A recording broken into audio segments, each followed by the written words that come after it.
I'm going to be sharing with you some experimental and quantitative studies on this topic, but the bulk of my talk will actually be on qualitative studies that I've been conducting over the past year to really better understand these experiences. I thought I would start off today by sharing a few photos with you. So last year I conducted a community-based participatory research study in San Francisco. And this study asked low-income families to use photography to document things that affect their family's ability to eat healthy food and that impact on their health. And so these were photos taken from participants. The photo on the top left, the mother said that she felt she was caged by the high price of fruits and vegetables. The photo on the bottom left is a picture of a boy in front of a typical American meal. But the mother said, every time we go out to eat, my son always orders a burger and fries. It doesn't happen much, but when we do, it gives us a sense of normalcy, that we're not that different from other families. The photo on the bottom right, the mother said, this is my super bare fridge. Seeing my son's sad face when he says there's nothing to eat is heartbreaking. And the photo on the top right was just captioned, lunch. So today I thought I would start off by highlighting some background on this topic, introducing the idea that food insecurity is a form of chronic stress, and then talking about the experiences of food insecurity stress from families as well as college students. So let me just set the stage. I know many of us are familiar with the idea of food insecurity. But food insecurity is the phenomenon that occurs when a household doesn't have enough money or other resources to provide food for all of the members of its household. It's a continuum that progresses from simply having anxiety that the food will run out, to adults reducing the quality and the quantity of the food consumed. And in the most extreme cases, children's food quality and quantity is also reduced. Food insecurity has consequences across the life course, and this has been well documented in several studies. Starting in infancy, food insecurity has been associated with low birth weight and birth defects. In toddlers, food insecurity has been associated with anemia, asthma, behavior problems. In older children, poor academic performance and several unhealthy behaviors. In adolescents, it's been associated with multiple nutrient inadequacies, as well as poor mental health. In pregnant women, it's been associated with excessive gestational weight gain and gestational diabetes. And in adults, it's been associated with hypertension, diabetes, and poor disease management. More recently, my colleagues and I decided to look at food insecurity in relation to ideal cardiovascular health. So ideal cardiovascular health is defined by the American Heart Association as these 7 factors, or ideal levels on these 7 factors. So 4 of them are modifiable health behaviors: smoking, diet, BMI, and physical activity. And 3 of them are modifiable clinical factors, so blood pressure, total cholesterol, and fasting glucose. And so you can create a score from 0 to 7 based on how much you adhere to healthy levels on these 7 factors. And not surprisingly, the higher the score, the lower the risk of several chronic diseases, cancers, cardiovascular disease, and even all-cause mortality. So we conducted this study in NHANES, a nationally representative sample of low-income adults. And what we found was, looking at the individual metrics, food insecurity was associated with lower odds of ideal smoking, ideal BMI, ideal diet, and ideal physical activity. And the latter 3 associations were modified by sex, and so the ones that I'm showing you were the group that had the stronger association. But for the group that I didn't show you, it was still trending in the same direction. We then put these ideal factors together, and we still found that food insecurity, we saw this very strong graded association between food insecurity and clusters of poor ideal cardiovascular health. So even after adjusting for sociodemographic and health characteristics, food insecurity was associated with lower odds on 3 or more, 4 or more, 5 or more, or 6 or more factors.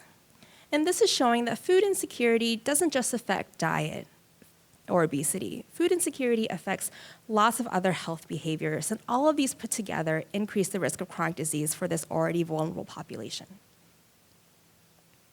So taking a step back, how does food insecurity impact health? A lot of researchers have been trying to answer this question, and there's been several proposed mechanisms. One hypothesis is that food insecurity is a proxy for poverty or low socioeconomic status. And while it's true that there's a correlation between food insecurity and being low income, it's not a perfect correlation. We see food insecurity at 200–300% of the federal poverty level. And we know that programs like SNAP or other income assistance programs, they help with food insecurity, but they don't magically make it go away. Another explanation is that maybe food insecure individuals live in food deserts, that they just don't have good access to healthy food. And while this is certainly true for some communities, some individuals, it doesn't completely represent the problem. And as we've seen with food deserts, if you open a supermarket there, it doesn't mean that everyone will magically shop there, and it doesn't erase food insecurity in that community. So that brings me to this mechanism of stress, which will be the topic of my next section. So is it possible that food insecurity is a stressor? Well, there's several signs that point to this. And the biggest one is that the first question in the USDA measure for food insecurity asks about how often did you worry that your food would run out before you had money to buy more. And as you can see from this graph, 90–98% of food insecure households respond positively to this question, which means that this is a very pervasive issue, this anxiety, this stress, this worry that your food isn't going to last. Not even that your food runs out, but just feeling that it might. So if food insecurity is a form of chronic stress, how does stress then impact disease? Now, I know there's many experts on this area in this room, so I'm not going to go into too much detail. But in this paper by Sheldon Cohen and colleagues, there were 3 mechanisms proposed. One is that stress changes your behaviors. When you're stressed, you're more likely to smoke, to eat unhealthy food, you're less likely to exercise, and that increases your risk of chronic disease. Another explanation is that stress leads to lower medication adherence, and that increases your risk of chronic disease. But the third one is that stress activates the HPA axis in the brain, and this leads to a cascade of hormones that triggers the production of cortisol. And at the same time, stress activates the SAM systems in the brain, and when the HPA axis and the SAM systems are repeatedly activated, this increases the risk of stress-related chronic diseases. So in 2013, Dr. Wendy Berry-Mendez and I at UCSF conducted a quasi-experimental study of stress and food insecurity. We recruited women from the San Francisco Bay Area, half of which were food secure and half of which were food insecure. And within each group, we randomized them to social evaluation stress or control. And then we looked at their performance on cognitive tasks as well as behavioral tasks. And what we found was that just at baseline, food insecure women had higher levels of perceived stress and depressive symptoms, had higher levels of cortisol, and had lower levels of gratitude than food secure women. We then looked at their cognitive task performance, and we found that food insecure women had poor inhibition control. They had higher rates of impulsivity and higher levels of food reinforcement when compared to food secure women.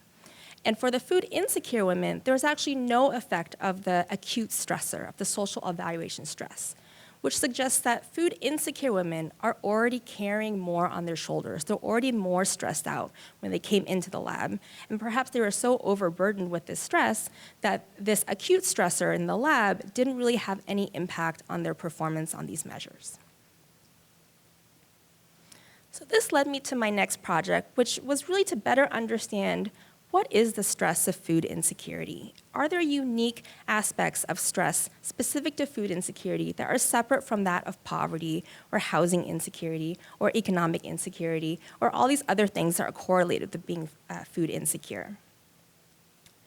And so in this study, this was a qualitative study of 48 parent-child dyads from the San Francisco Bay Area who had all reported some experience of food insecurity in the past year. We decided to interview children and parents separately, and we framed this in the context of, a lot of families are struggling to put food on the table. Tell me what it's like in your family. And when they talked about their experiences, we probed for certain emotions that they felt or experiences that they had and asked them to elaborate on those. And after this, we had all of our interviews professionally transcribed and checked for accuracy, and they were analyzed according to qualitative research methods. So just to tell you a little bit more about the sample, the median age of the parent was 37. We mostly had mothers in this study. We had a few fathers, but the mothers seemed to be the ones who were more aware of the household food budget. They were the ones who shopped for food and prepared food at home. It was a very racially and ethnically diverse sample, which is reflective of the San Francisco Bay Area. It was also a very low-income sample. We also asked them the 18-item food insecurity module, and we found that half of our families were very low food secure, so the most extreme form of food insecurity. And so across all of the parent interviews, we heard that food insecurity was incredibly stressful. I think one parent said, it's like juggling 10 plates at once and you can't drop any. But related to this stress, we heard a lot of other emotions related to the stress of food insecurity, one of which was feeling powerless. And this came in the context of feeling like they couldn't buy the foods that they wanted their children to eat, things that were too expensive or out of reach, things like fruits and vegetables, chicken, or even fish. And this one participant said, "We get tired of eating the same thing over and over, but what can I do? Canned chili and rice, sort of healthy, but it's something we eat all the time. Hot dogs, again, all this processed food. We don't have a choice. I have to buy what we can make the most out of. Always the unhealthy stuff that we're stuck buying." We also heard a lot about alienation or feeling isolated. And for parents, they said they didn't want to go out and socialize with their friends because they didn't want their friends to understand, to see the economic situation they were in. But for the children, they also said, we can't invite our children's friends over to our house because we can't feed those extra mouths. We heard a lot of embarrassment and shame from these families. And this was interesting because it wasn't just with respect to this idea of food insecurity, but also to the coping strategies that we would hope that food insecure families use, like going to a food pantry or using SNAP benefits. We heard depression and sadness come up in a lot of the parent interviews. And finally, guilt that they weren't fulfilling their role as a parent adequately. So I have a few more quotes to share with you, and I'll let you read these to yourself.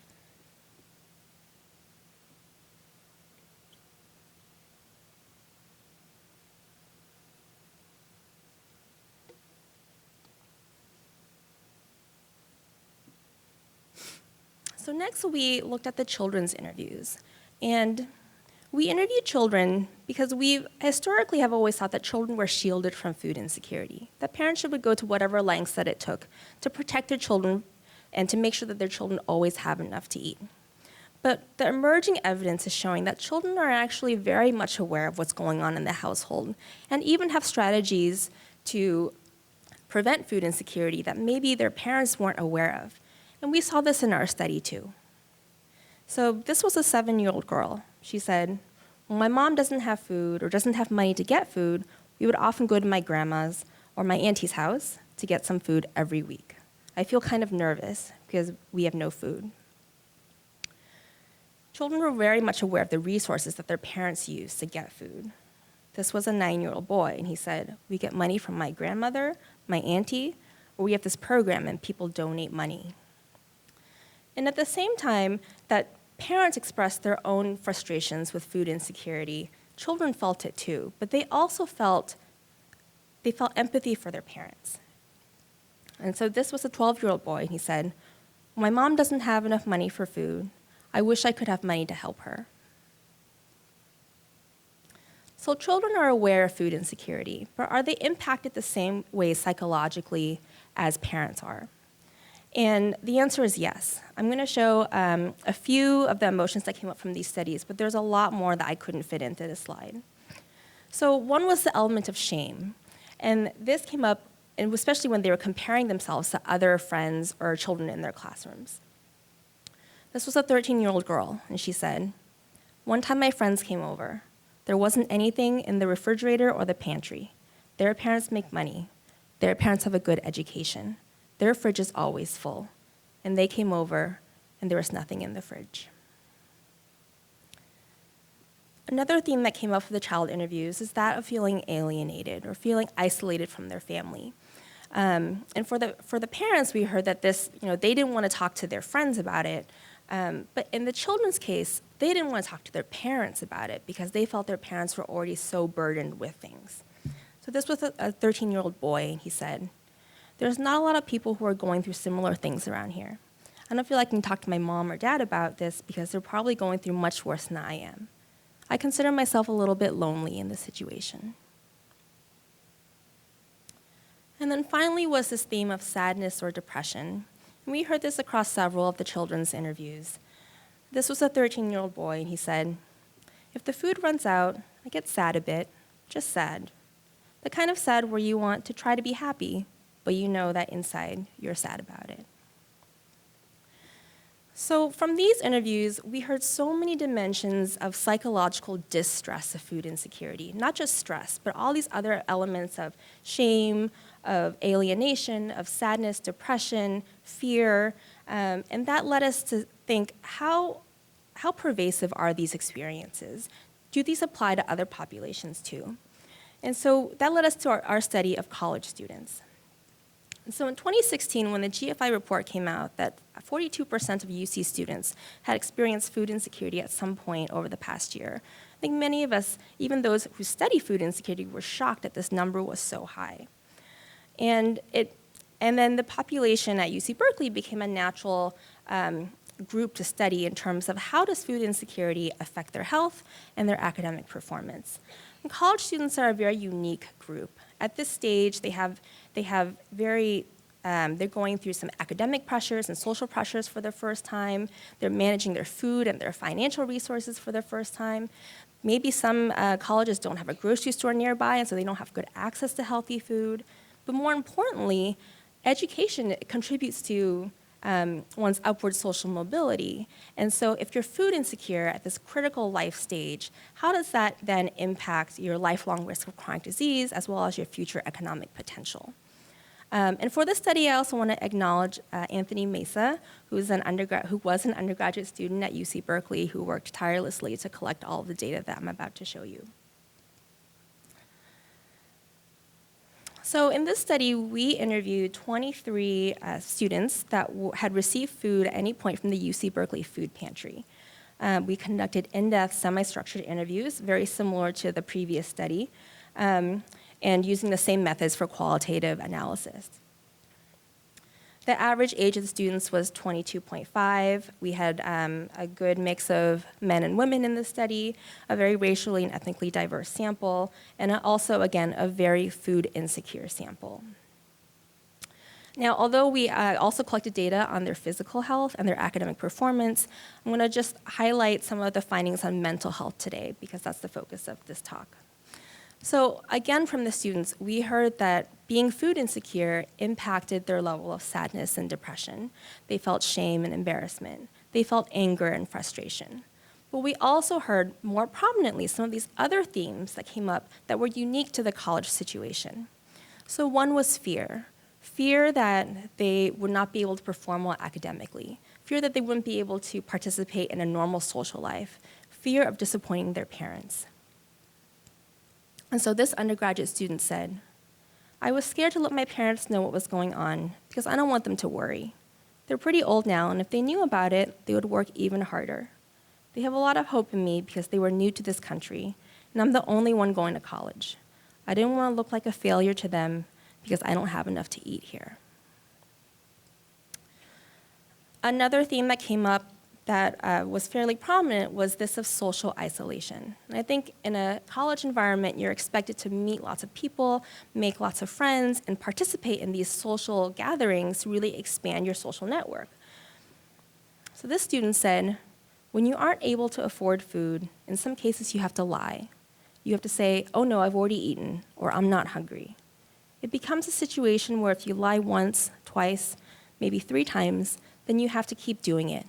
maybe that suspicion is going to strain the relationship.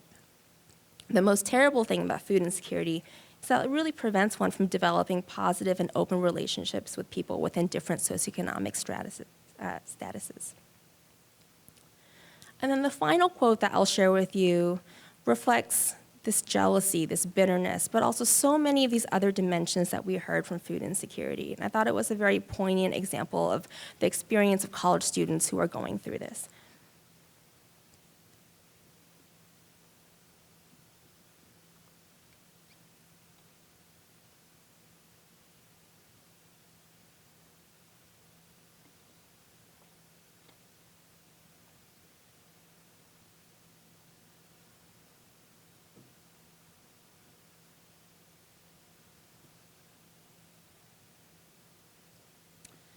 So just to conclude, the results of these projects have shown that there's a unique sense of stress that's specific to food insecurity that's not related to any of the other insecurities or poverty or being of low socioeconomic status.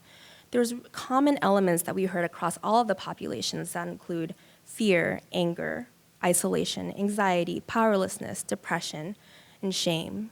And there's also unique elements that were different for the different populations that we studied, depending on their age and their life stage.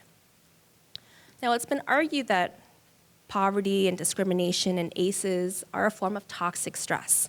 So this figure on the right was just from the Center on the Developing Child from Harvard, shows that toxic stress happens when you have a prolonged and a chronic stressor and there's not a good adequate coping mechanism. And toxic stress changes children's cognitive development, changes adults' cognitive function, and increases the risk of chronic disease later on in life. And the results of the studies that I've been working on has led me to think that food insecurity is another form of toxic stress. That it's not just stressful, that people worry that their food's gonna run out, but there's this complicated web of other psychological distressful emotions that accompany being food insecure that affect all the way from your feelings about yourself, your family, and your own self-worth. So in terms of what we can do about this, I hope that we can continue to strengthen and support our strong network of food, our programs and policies that address food insecurity, but also highlight the needs of the lived experiences of people who are food insecure so that more people are aware of what being food insecure really means and feels like. And hopefully then we can develop better interventions, better policies to address food insecurity from a more holistic standpoint. Oh, thank you very much for having me and to the collaborators.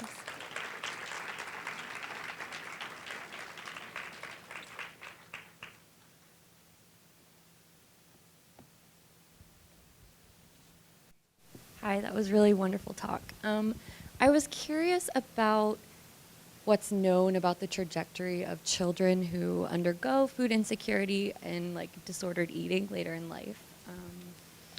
Developing different relationships with food as a result of maybe the stress or just the food insecurity in general? So that's a really good question. What is the lifelong trajectory of children who are food insecure? Unfortunately, I don't think we have a good answer because we don't have the data that allows us to answer that question. So a lot of studies are short-term. They study children for several years during childhood, but there's no follow-up later on in life to see how they're doing. Similarly, we have good studies of adults, but not a great measure of retrospective or childhood food insecurity. So from the data that we have, it's hard to understand, but I think Dr. Eppel and Dr. Laraya's National Growth and Health Study is one of those studies that will hopefully help us answer that question, because that's a study that followed children from when they were 10 to 19, and now they're assessing them as adults, and we can really look at these lifelong trajectories of experiencing poverty or food insecurity as a child and their adult outcomes on dietary intake, BMI, psychological outcomes, and so forth. So hopefully we'll get an answer soon. Hi, I was wondering, do you all take into consideration how these people that you're studying budget their money?